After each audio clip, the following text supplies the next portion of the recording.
Thank you, Sophie. Welcome to Wales Today. I'm Tom Dafydd. Our top stories.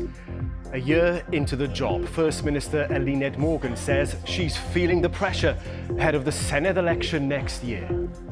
Every time you win an election, it gets more difficult for the time after.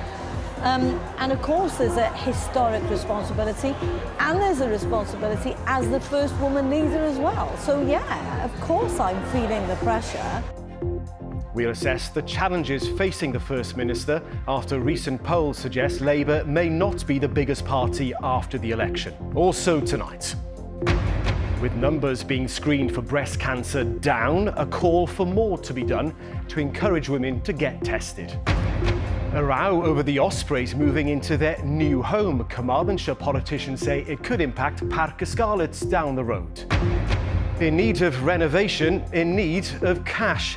An appeals launched to repair one of the country's best-known piers.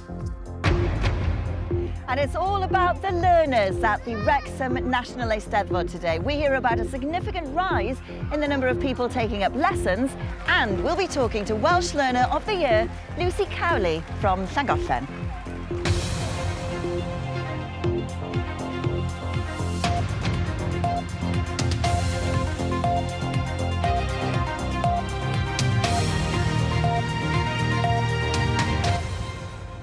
Hello, good evening. The First Minister admits she is feeling the pressure as her party gears up for the Senedd election next May.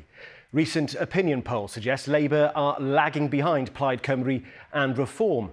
Well, today marked exactly a year since Eisteddfod Morgan took office. And in a special interview with BBC Wales's political podcast, Walescast, she's been reflecting on her first 12 months in the top job and what lies ahead. Here's our political correspondent, Cemlyn Davies.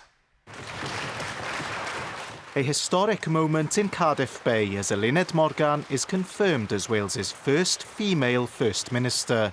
She took over from Wales's first black leader, Vaughan Gething, whose resignation followed a brief but tumultuous time in office, dominated by questions over controversial donations to his leadership campaign and divisions within the Labour Senedd group. Healing those splits was the first challenge for the new First Minister. I think what I inherited was quite a difficult situation. You know, I was coming into quite a difficult political situation with the group, and I wasn't sure how that was going to settle. As it happened, it settled really, really quickly. So that was the pleasant surprise, is that actually all that kind of switched off almost overnight. Others would suggest things aren't that simple, with a recent row over the party's selection of election candidates in Cardiff highlighting ongoing tensions behind the scenes. Critics would also question her claim that under her watch the Welsh Government is getting to grips with NHS waiting lists. The number of people waiting more than 2 years for treatment is on the rise again, after a period of progress in cutting waiting times. But according to the First Minister, that's down to the Betsy Cadwaladr Health Board in North Wales. There's a particular problem in Betsy Cadwaladr. You know, everywhere else, they've more or less, they're coming down. So they're absolutely cleared in places like Swansea and Howard. So you know, there's been a massive effort in some of those areas. Eisteddfod Morgan took over as First Minister a month after Labour's UK general election win.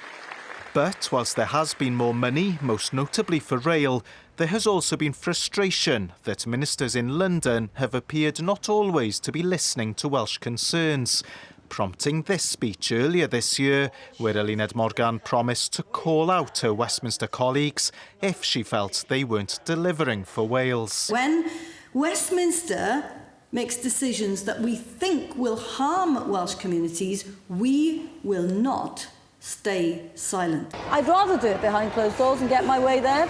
If not, there'll come a time when as I did in the Red Welsh Way speech. Because you felt you were not being there? I think that was probably the case at that time. That is no longer the case. You know, since then the engagement has been transformed. Eisteddfod Morgan's second year in office will bring her biggest test yet, May's Senedd election. Labour has won every Senedd election since the first one in 1999 and come first in Wales at every general election in over a century. But that record weighs heavily, as the opinion polls suggest Labour are currently lagging behind Plaid Cymru and Reform. Every time you win an election, it gets more difficult for the time after. And of course, there's a historic responsibility, and there's a responsibility as the first woman leader as well. So yeah, of course I'm feeling the pressure. Eluned Morgan says she's up for the fight. So are the opposition parties.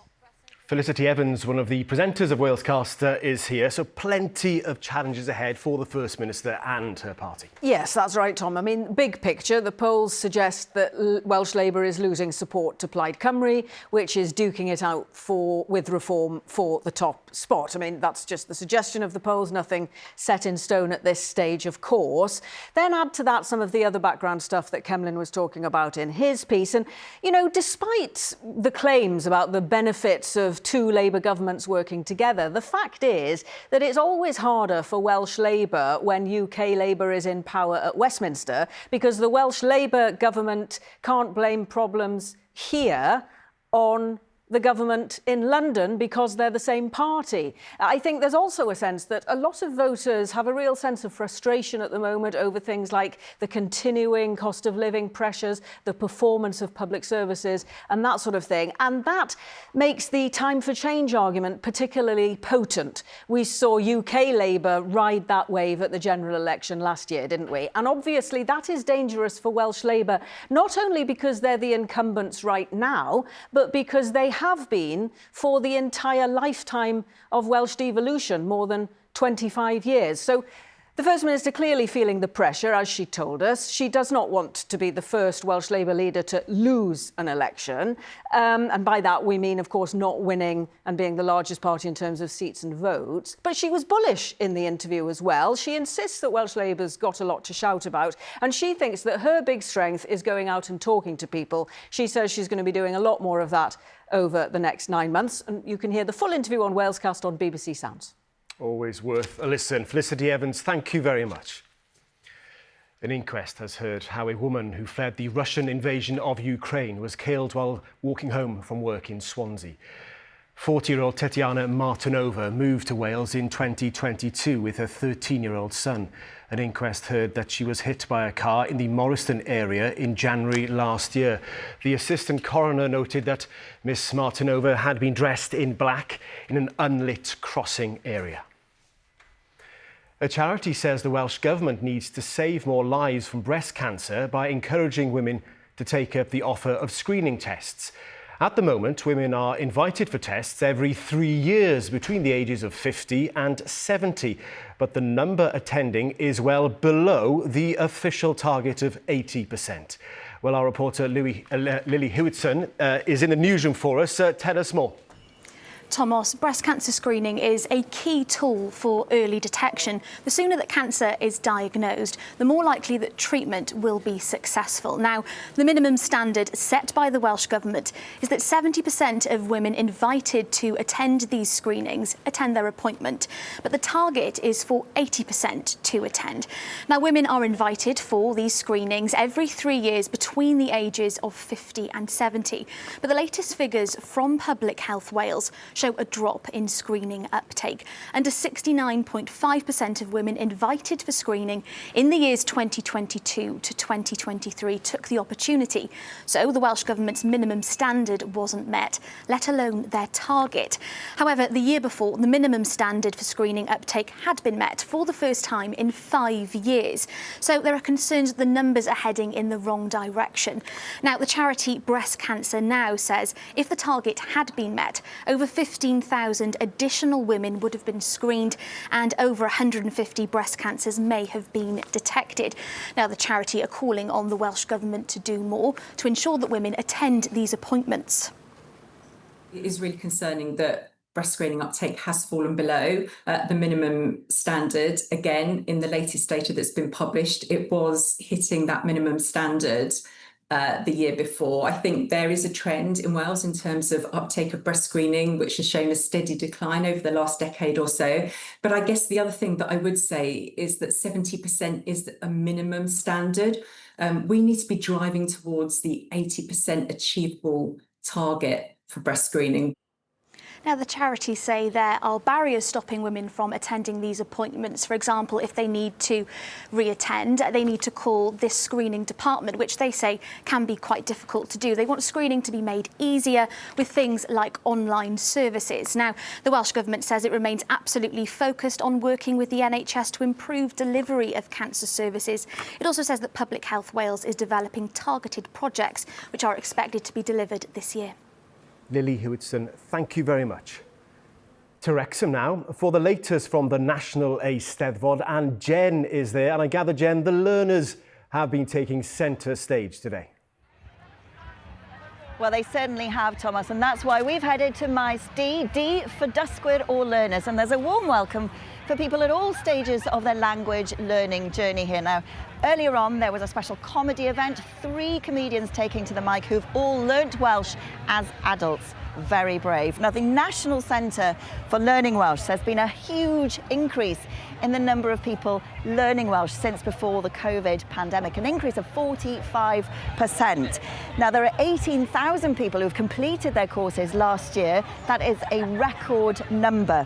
But though progress is being made towards that target of 1 million speakers by 2050, the Welsh Language Commissioner says there still needs to be better provision. Sarah Easdale has more. Being honoured for her dedication and progress in the Welsh language, this year's Learner of the Year at a special ceremony this afternoon. But Lucy Cowley, a teacher from Llangollen, is not alone in her pursuit of learning. According to one organisation, more people than ever are learning Welsh. We've seen a huge increase in the interest over the last few years. This year we published our data and there was a 45% increase in the people learning Welsh since the beginning of the National Centre. So there's over 18,000 people now who are learning Welsh, which is fantastic. In Wrexham, the National Centre for Learning Welsh said 640 people completed a Welsh course from 2023 to 24, an 82% increase on pre-pandemic numbers. I wanted the children to speak Welsh, and so I relearnt the Welsh, which was harder than I imagined. And just been speaking Welsh then. I'm a big fan of Doctor Who, so I went to South Wales to see the filming locations. And I noticed that there were a lot of signs in Welsh, and I thought, wow, that's a cool language. And so I started learning it, yeah.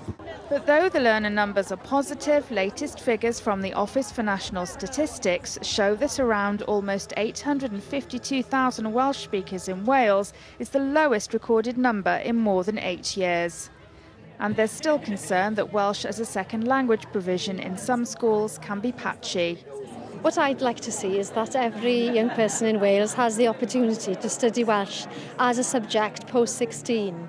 We know that currently that's not the case, so I would like to see the situation being that every school has to offer it as a subject. The Welsh Language Secretary says the target of 1 million Welsh speakers in Wales by 2050 is still possible, but more can be done. We need to make the curriculum and the purpose of learning Welsh as a second language more contemporary. We need to bring that into the way people live their lives today. I think when young people see that learning the Welsh language isn't just a social and a cultural thing, but it's an economic advantage to them as well, we will see those numbers be very different in the future. That's a great question, honestly. One man who's trying to make the Welsh language fun and accessible on social media is Welsh language tutor Dr Cymraeg, or Welsh Doctor. Yeah, I'm just trying to share tidbits and things that made me fall in love with Cymraeg, and hoping that one or two have the same effect on some other people. That's the hope and philosophy. The National Eisteddfod, a fitting place not only to celebrate Welsh, but to encourage the language to grow. And we'll be speaking to the Welsh Learner of the Year, Lucy Cowley, later in the programme. Now, the third main literary prize of the week, the Prose Medal, was awarded this afternoon to Bryn Jones from Bangor for his collection of writings on the theme of borders. He was described by the judges as a distinguished and original writer. And at noon here on the Eisteddfod Maes, as in many locations across the globe, a minute's silence was held at the Gorsedd Stone Circle to mark exactly 80 years since the first ever nuclear bomb used in warfare was dropped on Hiroshima in Japan, killing an estimated 140,000 people. Catherine Hughes Nagashima was 6 at the time. She grew up on Anglesey but has lived in Japan for the last 60 years. The survivors go around to the schools to tell the children about it. And I think it's so important for children to know about these things. It gives them a sense of empathy to hear direct stories from people. I feel honoured to have been invited to speak at the forum this morning. And the ceremony today meant a lot to me too. That was Catherine Hughes Nagashima. We'll be back later in the programme, but for now, I'll hand you over to Thomas. Diolch, Jen. Yes, there's much more to come before 7. With views over the Menai Strait and Anglesey, no wonder Bangor Pier is one of our best known piers. Now it needs money to help pay for urgent repairs. And all change tomorrow, with rain and some drizzle clearing to sunshine. Sabrina will have your forecast.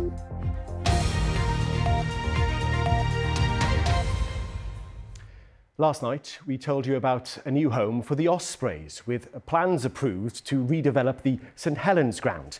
But amid uncertainty around the professional game here and the real prospect of sides being scrapped, a new twist tonight. 3 Carmarthenshire politicians are calling on the Welsh Government to intervene, saying the redevelopment could impact on the future of Parc y Scarlets down the road. Aled Schofield has more. The crossbar! It's the day when the pubs ran dry, when Llanelli beat the All Blacks. Who can forget when they humbled the touring Wallaby side? Memorable moments in Welsh club rugby. Fast forward to today, and with the prospect of Wales's 4 professional sides being cut, some politicians in West Wales have raised concerns about a new stadium development just down the road. Yesterday, Swansea Council backed plans by the Ospreys to redevelop St Helens as their base, 10 miles from the Scarlet Stadium in Trostre. Labour MP Nia Griffith, along with Anne Davies and Kevin Campbell from Plaid Cymru, have said the application should be called in by the Welsh Government over wider concerns. Why do we need to spend taxpayers' money, and we know how short that is at the moment, to create a new stadium, spending millions, when we already have a fairly new stadium with all the resources that you need at Parc y Scarlet. Carmarthenshire Council has provided significant backing for the Scarlets since the team moved here in 2008. Last year, the council agreed to a 15-year extension to a £2.6 million loan granted to the Scarlets in 2007. Carmarthenshire Council declined to comment about the row regarding the redevelopment of St Helens. The leader of Swansea Council told me there were no grounds for a call-in. This planning application, I don't think is contentious. I don't think it's of national significance for a call-in. We're talking about a local development here to enhance the stadium. The Scarlet Supporters Trust also objected to the St Helens development, which has disappointed Osprey supporters. It should have been something that we as Ospreys fans could be quite excited about and look forward to, you know, work starting on our new home. And to have that reaction today now has been really, really disappointed. And there is a level of disappointment across the board with the Ospreys fans that I'm speaking to. The Welsh Government said it has received several call-in requests and can't comment further. But many are calling for clarity from the WIU about their regional plans. A final decision about the future of the regions is expected in October. It's one of Wales's best known piers, and millions has been spent renovating it over the last few years. But there's more to do. And an appeal has been launched to raise £40,000 to safeguard Bangor Pier's future, so it can be used for decades to come, as Gareth Wyn-Williams reports. Offering spectacular views of the mountains of Eryri and across the Menai Strait to Anglesey, it's little wonder that Garth Pier attracts over 100,000 visitors a year. But having stood here since 1896, maintaining a 1,500-foot structure is no mean feat. After a multi-million-pound refurbishment, it's now hoped this latest appeal will fund the last phase of this vital work. We're trying to raise £40,000 to complete the renovations of the substructure of the pier, which isn't a very exciting part of the pier because it's underneath the planks, so you can't see it, but it's really important to keep it safe so people can still come on the pier. Bangor City Council have spent £2.2 million on the substructure, and we've just got the last 2 phases to finish out of 6 phases of work.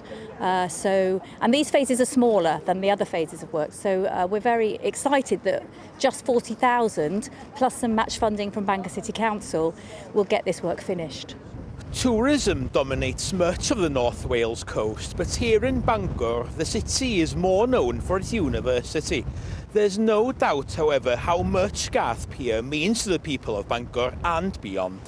The residents of Bangor have actually put their hands in their pockets through the City Council over many years, otherwise the pier wouldn't be here today. And it's an achievement, isn't it, that we actually won Pier of the Year 3 years ago throughout the United Kingdom. That's what it means to us here in Bangor. It's part of our history, it's part of our heritage. Where else would you be able to go, see a view on the other side of the pier, and when you come back from the pier, see Eryri in its splendour? It's a fantastic place to come.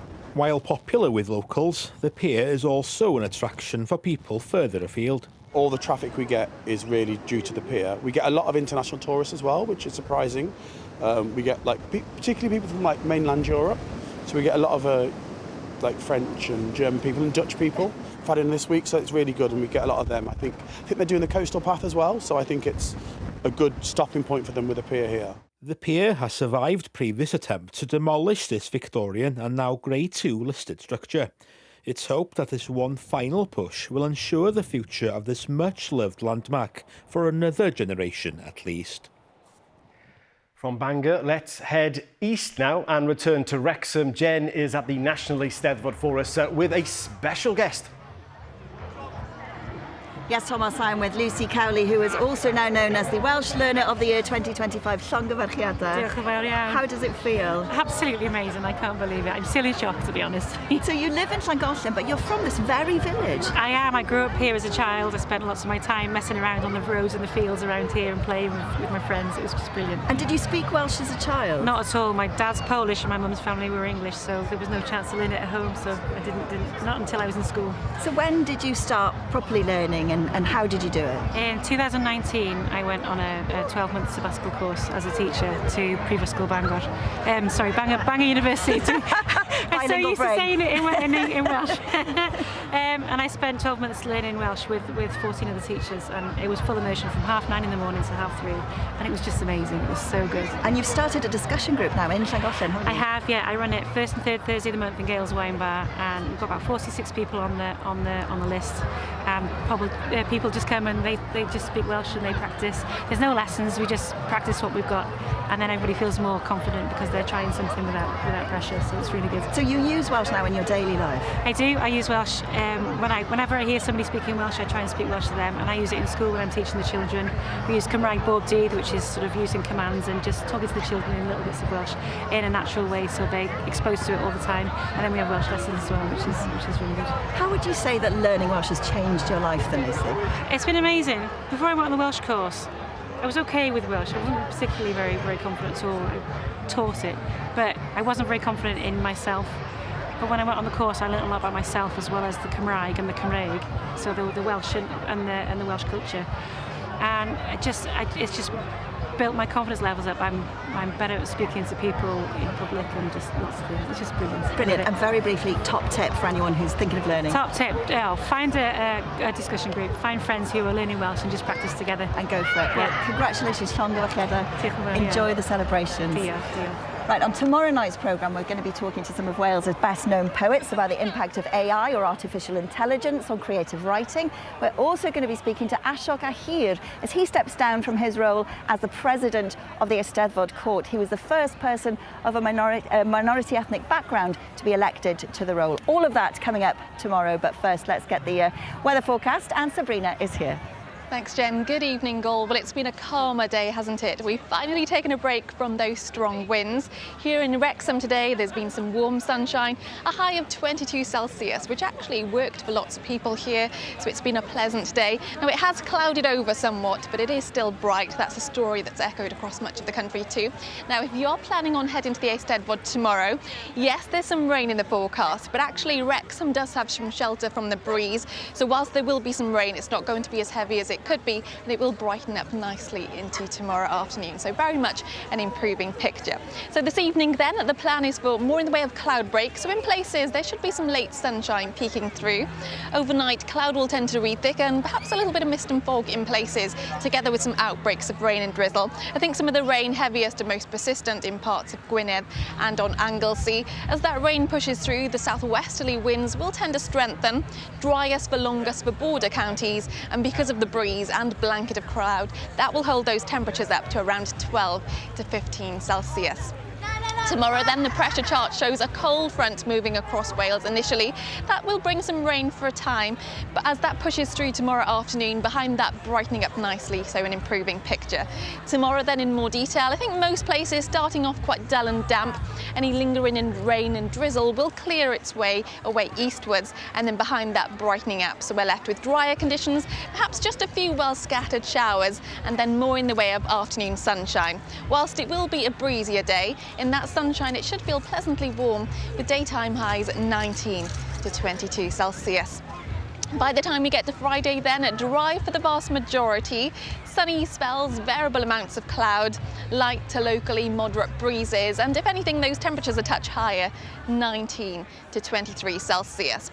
As for this weekend, on Saturday, I wouldn't completely rule out a few spots of rain in parts of North Wales. There will be a breeze too. Sunday is going to be our warmer day of the weekend, and that's when those winds will once again turn light. So overall, the weekend is looking pretty good, I think, if you've got any outdoor plans. And then looking further ahead to next week, at the moment, overall, it is looking largely dry. There is the chance for a few scattered showers and perhaps a few thunderstorms early next week. And I think it will be a warm trend, potentially turning very warm in some spots. A few question marks, though, in the forecast on just how high those temperatures will get and how long the heat will last. It's a pleasant evening here in Wrexham. I'm off for an ice cream. Back to you, Thomas. Oh, enjoy every single moment. Thank you very much. A reminder of our top stories tonight. A year in the top job, and the First Minister, Eisteddfod Morgan, has told us she's feeling the pressure ahead of the Senedd elections. Recent polls suggest Labour may not be the biggest party in Wales for the first time in more than a century. And thousands of women in Wales are missing potentially life-saving breast cancer screening appointments. At the moment, women are invited for tests every 3 years between the ages of 50 and 70.